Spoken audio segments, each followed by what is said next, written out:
오늘 본문에서는 하나님이 대접을 잘 받으시고 떠나십니다. 떠나기 전에 이런 말씀 남기십니다. 여호와께서 이르시되 내가 하려는 것을 아브라함에게 숨기겠느냐. 아주 놀라운 말이죠. 정말 중요한 일이 있으면 다른 사람은 몰라도 아브라함한테는 말하고 해야 된다. 놀랍지 않습니까? 어떤 말입니까? 20절부터 함께 읽습니다.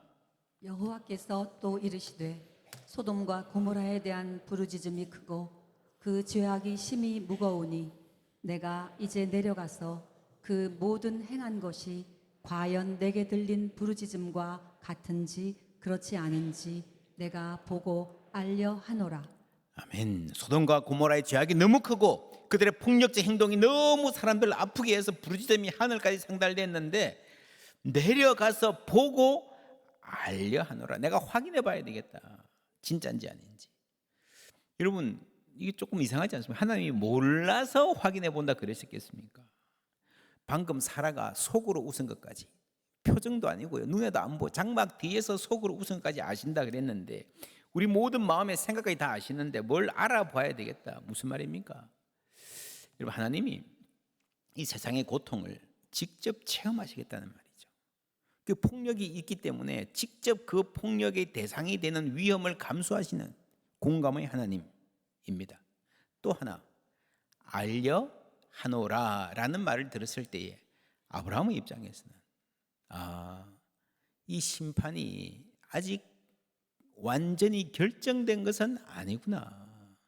아직은 여지가 남아있을 수도 있겠다. 최종 결정은 남아있구나 하고 생각할 수 있잖아요. 22절에 그 사람들이 천사 2명입니다. 거기서 떠나 소돔으로 향하여 가고 아브라함은 여호와 앞에 그대로 섰더라. 아브라함이, 천사들은 가고요, 아브라함이 하나님과 1대1로 독대하는 시간입니다. 신 앞에 단독자로 서는 인간. 어떤 느낌입니까? 요한일서 1장에 보면은 우리가 보고 들은 바를 너에게도 전함은 너희로 우리와 사귐이 있게 하려 함이니 우리의 사귐은 아버지와 그의 아들 예수 그리스도와 더불어 누림이라. 그렇죠. 아버지와 아들 예수 그리스도 삼위일체 하나님의 사귐에 우리를 초청하시는데 이 사귐 코이노니아가 단순히 친하게 지낸다 하는 것만이 아니라 이 원어의 뜻이 교제, 참여, 파트너십, 어떤 뭘 경영하거나 나라를 이끌어갈 때 함께 파트너십을 가진다라는 겁니다. 하나님이 세계를 경영하시는 그 오이코노미아, 그 섭리에, 경륜에 우리를 참여시키고 싶어 하신다는 말이 이 코이노니아에 담겨 있습니다. 그래서 하나님은 우리를 주와 함께 다스릴 것이다, 뭐 그런 찬송했잖아요. 주와 함께 다스리리. 그렇죠? 고린도전서에 너희가 천사를 판단할 줄 알지 못하느냐. 구원받은 그리스도인의 삶이에요. 천사도 판단할 수 있는, 하나님과 함께 세상을 다스리는 지위에 올려놓으시겠다는 것이고, 이게 아브라함에게서 보여주는 겁니다. 주 내게 부탁하신 일 천사도 뭐 하겠네? 흠모하겠네. 그렇죠. 천사들은 심부름시키고 가장 중요한 일을 아브라함과 하나님이 1대1로 말을 나누고 있는 거예요. 하나님이 어떤 결정을 아브라함에게 알려주실 뿐 아니라 이 결정의 과정에서 아브라함의 말을 굉장히 중요하게 귀담아 들으실 것이다 는 겁니다. 그래서 우리는 기도할 수 있습니다. 세상 사람 모두가 끝났다, 이제 끝났어 라고 말할 때도요, 마지막까지도 희망을 놓지 않고 기도하는 사람이 있을 수 있습니다. 그 한 사람의 기도로 말미암아 마음을 돌이키시기도 하는 하나님을 성경은 말합니다. 그 한 사람이 대단한 종교적인 지도자거나 왕이거나 할 필요 없습니다. 평범한 한 사람, 우리 교회학교 작은 어린이 한 명이 간절히 교회를 위해서 기도할 때에, 시골 작은 교회의 한 할머니가 이 나라를 위해서 기도할 때 하나님은 그 한 사람의 기도 때문에라도 역사의 방향을 바꾸시기도 한다. 성경이 그렇게 말하고 있는 거예요. 요엘서 2장 13절 함께 읽습니다. 너희는 옷을 찢지 말고 마음을 찢고 너희 하나님 여호와께로 돌아올지어다. 그는 은혜로우시며 자비로우시며 노하기를 더디하시며 인애가 크시사 뜻을 돌이켜 재앙을 내리지 아니하시나니. 아멘. 은혜로우시며 자비로우시며 노하기를 더디하며 인애가 크신 하나님은 뜻을 돌이키신 하나님이에요. 어떤 뜻입니까? 심판하시려는 뜻입니다. 하나님이 복 주시려는 뜻, 지난주에 봤습니다. 아브라함을 선택해서 열방을 복 주시려는 그 사명과 뜻은요, 변하지 않습니다. 태초 때부터 일관되게 이어가십니다. 그러나 사람들을 심판하고 혼내시려는 뜻은요, 하나님이 마지막 순간까지 바꾸실 의향이 있는 것 같아요. 매를 손에 들고 있으면서도 할 수만 있으면 내려놓고 싶어 하시는 인자하신 하나님. 그래서 여러분, 우리가 살다가 야, 내가 참 맞을 짓 했다, 나는 벌 받아도 당연하다 라고 할 때도 하나님의 긍휼을 구하며 기도할 수 있을 줄 믿습니다. 모든 상황이 절망으로 보여도요, 마지막까지 우리는 희망을 버리지 않고 기도할 수 있습니다. 우리는 성경에서 하나님의 일관성, 태초부터 지금까지 계속되는 일관성과 그리고 유연성을 함께 만납니다. 요나스에도 이런 말이 나와요. 하나님이 그들이 행한 것, 곧 그 악한 길에서 뭐라고요? 돌이켜 떠난 것을 보시고 하나님이 뜻을 뭐라고요? 돌이키사 그들에게 내리라고 말씀하신 재앙을 내리지 아니하시리라. 돌이키는 하나님. 여러분, 요엘서에도 너희들이 돌아오면 하나님이 돌이키시라는 말이 똑같이 나왔고요, 요나스에도 너희들이 돌이키는 걸 보고 하나님이 돌이키실 것이다. 여러분, 사람이 돌이킨다라는 말은 뭐로 번역하는가 하면요, 사람이 회개한다라는 말로 번역합니다. 돌이키는 거 회개하는 거예요. 여러분, 하나님이 돌이킨다, 회개한다, 아주 부적절한 단어죠. 그런데 이런 단어를 쓰면서까지 하나님의 성품을 말씀하시는 거예요. 하나님이 돌이키시는 이유는 피조 세계 전체를 사랑하시고 모든 생명을 아끼시기 때문입니다. 여러분, 피조 세계 전체를 사랑하면 여기에 소돔과 고모라도 포함될까요? 안 될까요? 되죠. 모든 생명을 아낀다 할 때에 소돔과 고모라 사람들도 포함되는 거예요. 여호와께서 이르시되 내가 수고도 아니하였고 재배도 아니하였고 하룻밤에 났다가 하룻밤에 말라버린 이 박능쿨을 뭐라고요? 아꼈거든. 하물며 이 큰 성읍 니느웨에는 좌우를 분빈하지 못하는 자가 12만 명이요 가축도 많이 있나니 내가 어찌 뭐라고요? 아끼지 아니하시겠나. 니느웨 사람도 아끼신다는 거예요. 소돔과 고모라 사람도 끝까지 아끼시기를 원하는 하나님의 마음인 겁니다. 여러분, 요나도 박능쿨을 아꼈어요. 요나는 왜 아꼈습니까? 나한테 보탬이 되니까, 나한테 그늘을 주니까, 그런 실용적인 목적에서 아낀 거예요. 하나님은요, 별 보탬이 안 돼도 그 생명 자체를 사랑하고 아끼시는 줄 믿습니다. 니느웨 정말 극악무도한 원수잖아요. 빨리 이런 놈 혼내야 하나님이지 했는데, 아이 하나님이 쟤들 뭐 눈물 좀 흘리고 뭐 회개한다 그랬다고 용서해 주시고 마는 이런 하나님, 물렁물렁한 하나님, 요나는 싫었습니다. 4장 2절 함께, 요나서 4장 2절 함께 읽습니다. 여호와께 기도하여 이르되 여호와여 내가 고국에 있을 때에 이러하겠다고 말씀하지 아니하였나이까. 그러므로 내가 빨리 다시스로 도망하였사오니 주께서는 은혜로우시고 자비로우시며 노하기를 더디하시며 인애가 크시사 뜻을 돌이켜 재앙을 내리지 아니하시는 하나님이신 줄을 내가 알았음이니이다. 무슨 말입니까? 내 이럴 줄 알았다. 에이씨, 하나님을 향해서 요나는 알았습니다. 잘 알았습니다. 근데 그게 불만이었어요. 오늘 아브라함은 정반대의 지점에 서 있습니다. 소돔과 고모라가 망해도요, 안타까운 거예요. 요나와 아브라함, 이 반대 지점, 누가 잘못입니까? 이 요나의 극단성을 가장 닮은 사람이 신약 성경에 나오는데 청년 사울, 저런 놈들은 죽어야 돼. 멸망마다야 마땅해 죽이러 다니는 청년 사울이죠. 그런데 이 사울이 여러분 그리스도를 만나면서 바뀌죠. 아브라함 같이 바뀌는 겁니다. 아브라함이 믿음의 조상이라는 말이 어떤 말인지를 이제 깨닫게 되는 겁니다. 여러분 보세요. 요나의 니느웨, 아브라함의 소돔과 고모라 똑같습니다. 똑같습니다. 그래서 사도 바울의 신학은요, 아브라함이 믿음의 조상이라고 하는 이 사실에 대한 급진적 재해석, radical reinterpretation. 그죠? 사실은 새로운 뜻의 발견이 아니라 본래 구약 성경에서 하나님이 원하셨던 그 뜻을 발견한 거죠. 이스라엘이 저 멀리 갔다가 다시 원뜻으로 돌아온 겁니다. 아브라함은 처음부터요, 나쁜 놈들 혼내 주셔야 됩니다, 그런 인물이 아니라 천하의 악인을 위해서도 불쌍히 여기며 기도했던 사람들입니다.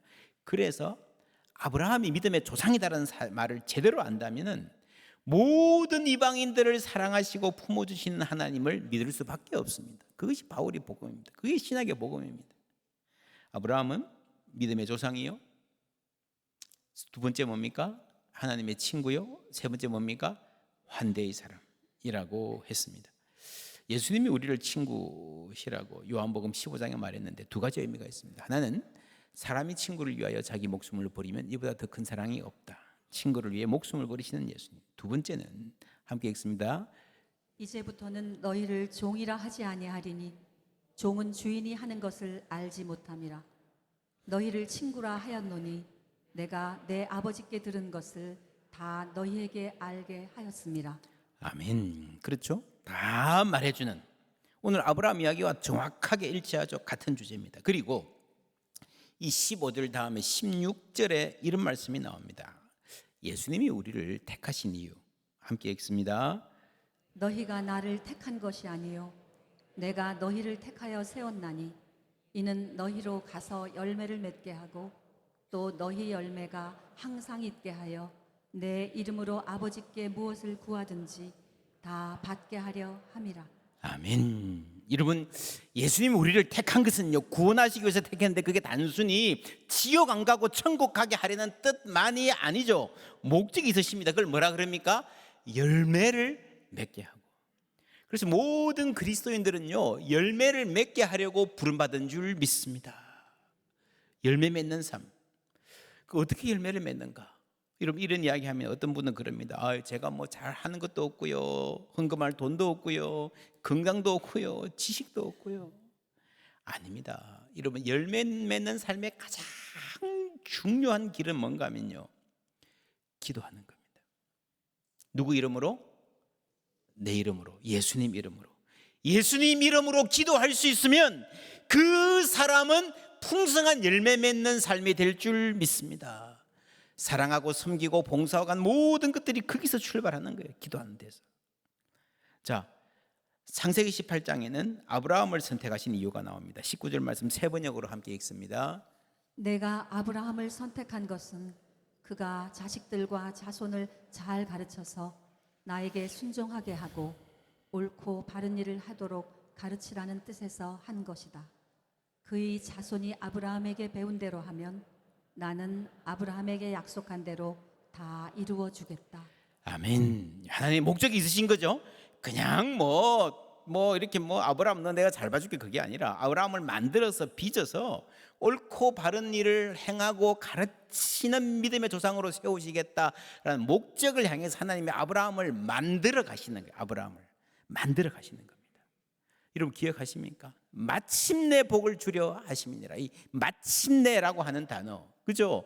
하나님이 우리를 번성하기를 원하는데 나의 번성이 세상에 재앙이 되지 않고 복이 되는 삶, 요한복음에서 말한 대로 열매가 되는 삶, 그것을 위해서 우리를 기도의 사람으로 세워 가시는 거예요. 이 마침내라는 포인트 어딘가.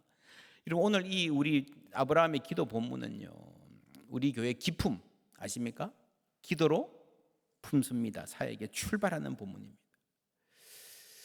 여러분 이 본문의 위치가 굉장히 중요합니다. 12장에 하나님이 아브라함을 불러서 계속 끌고 오다가 18장에 와서 마침내 아들을 낳을 것이다 1년 후에라는 말씀을 주시는 겁니다.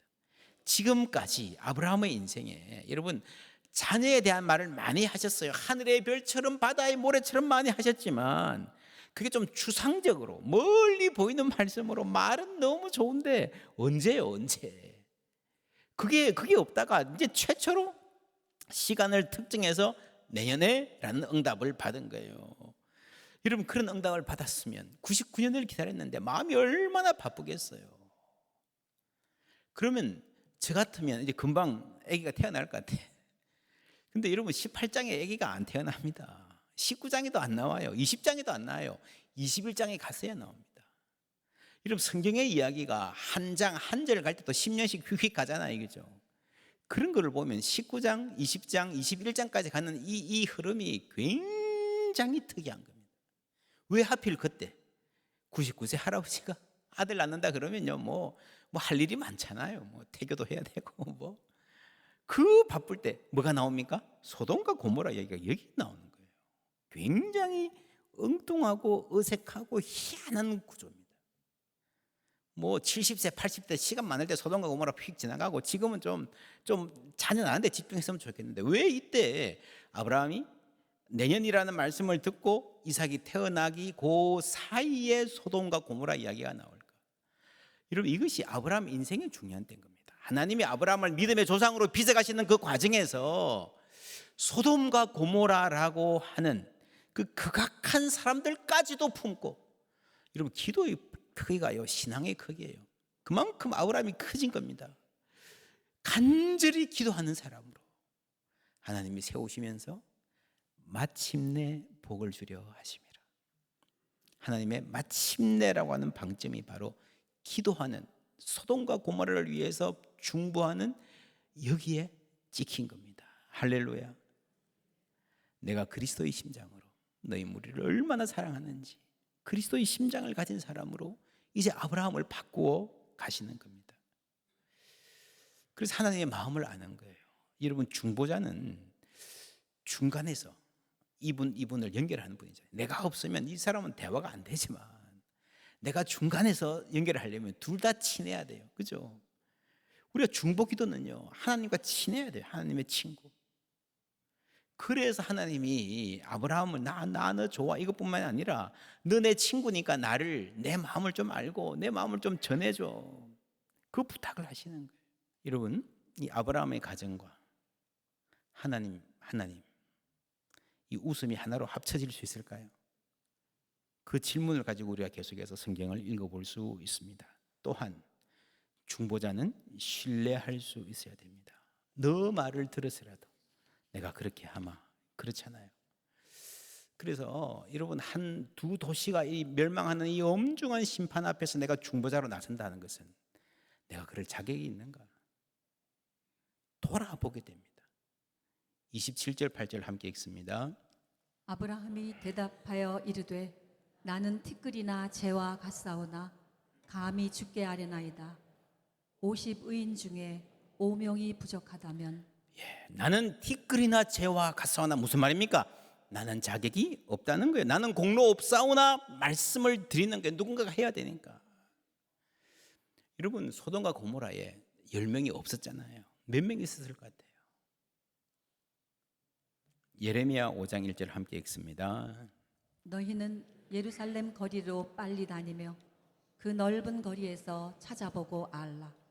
너희가 만일 정의를 행하며 진리를 구하는 자를 한 사람이라도 찾으면 내가 이 성읍을 용서하리라. 한 사람이라도 찾으면 구약 성경의 주제가 놀랍게 여러분 하나로 일관되죠. 한 사람이라도 찾으면 우리가 오랫동안 그랬습니다. 이 한 사람이라도. 그래서 옛날부터 우리라도 바로 하자. 내가 그 한 사람이 되자.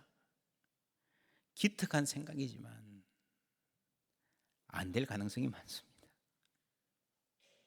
나도 티끌이나 재와 같으니까. 나도 죄인이니까. 내가 열심히 해서 이 죄악을, 이 사회의 죄악을 우리가 진짜 열심히 해서 이 한국교회 수치를 좀 빼는 사람이 아니라 우리도 보태는 사람이 아닌가. 의인은 없나니 한 사람도 없다 하셨습니다. 롯도 아니에요. 사실은 아브라함도 아니에요. 이 소돔이란 말이 나오는 걸 성경에서 찾아보면요 예수님의 말씀이 나옵니다. 함께 읽습니다. 가버나움아 내가 하늘에까지 높아지겠느냐 음부에까지 낮아지리라. 내게 행한 모든 권능을 소돔에서 행하였더라면 그 성이 오늘까지 있었으리라. 여러분 가버나움 이 이스라엘 사람들은요 역사에서 배워서 성경에서 봐서 소돔 그 나쁜 놈들이라는 걸 알고 있었습니다. 근데 예수님 무슨 말씀하세요? 너희들은 더 나빠. 너희들이 소돔을 비난할 자격이 없다라는 날선 말씀을 주십니다. 누가 소돔을 비난하는가? 사실 이 말씀은요, 예수님이 처음 하신 말씀이 아니에요. 구약에서부터 나오는 말씀입니다. 또한 이사야가 미리 말한 바, 만일 만군의 주께서 우리에게 씨를 남기듯이 아니하셨더라면, 우리가 이만큼 신앙생활 유지하고 있는 것도요, 하나님이 남겨두셨기 때문에 하나님 은혜로 된 거라는 거예요. 아니었으면, 이런 은혜 안 주셨으면 우리가 소돔같이 되고 고모라와 같았으리로다 함과 같으니라. 이스라엘, 이 구약의 신앙에 남긴 위대한 점이 있다면 죄를 짓지 않았다는 것이 아니라 자신이 죄인이라는 사실을 알았다는 것입니다. 내가 죄인이라는 것을, 자기가 없다는 걸 철저히 알 때에 우리는 하나님의 은혜를 구하게 될 줄 믿습니다. 하나님의 은혜를 아는 사람은요, 이웃을 향해서도 함부로 판단하지 않습니다. 마음이 열리게 되어 있습니다. 요나는 그랬습니다. 하나님, 왜 이렇게 물렁하십니까? 좀 제대로 좀 심판해 보세요. 야, 내가 칼같이 심판한다면 너부터 여기 있지 못해. 그렇지 않습니까? 그렇게 뺀질대고, 그렇게 도망가고, 하는 말마다 불평이고, 그런 요나가 아직도 선지자 노릇하는 거 보면 하나님이 물렁하신 게 틀림없습니다. 내가 죄인인데 누구를 정죄하나? 요한계시록에 보면 정말 놀라운 말씀이 나옵니다. 11장 8절 함께 읽습니다. 그들의 시체가 큰 성 길에 있으리니 그 성은 영적으로 하면 소돔이라고도 하고 애굽이라고도 하니 곧 그들의 주께서 십자가에 못 박히신 곳이라. 영적으로 하면 소돔, 애굽, 어디입니까? 그들의 주께서 십자가에 못 박히신 그 도시 어디입니까? 예루살렘이죠. 예루살렘이 영적으로 소돔이다 라고 말씀하고 계십니다. 아주 불편한 말씀이죠. 우리가 좋아하는 찬송가, 예루살렘 예루살렘 오 거룩한 성아. 오, 예루살렘은 거룩한 성 아닙니까? 맞습니다. 근데 여러분, 요한계시록에 나오는 그 거룩한 성은요, 땅 위의 예루살렘이 아니에요. 하늘로부터 내려오는 새 예루살렘이에요. 이 땅 위의 예루살렘은 성전이 있었고 하나님을 안다고 잘 섬긴다고 자부하는 사람이 득실득실했지만, 성경은 하나님은 영적으로 소돔이다 라고 말씀하시는 거예요. 그런데 누가 누구를 비판해요? 누가 누구를 정죄해요?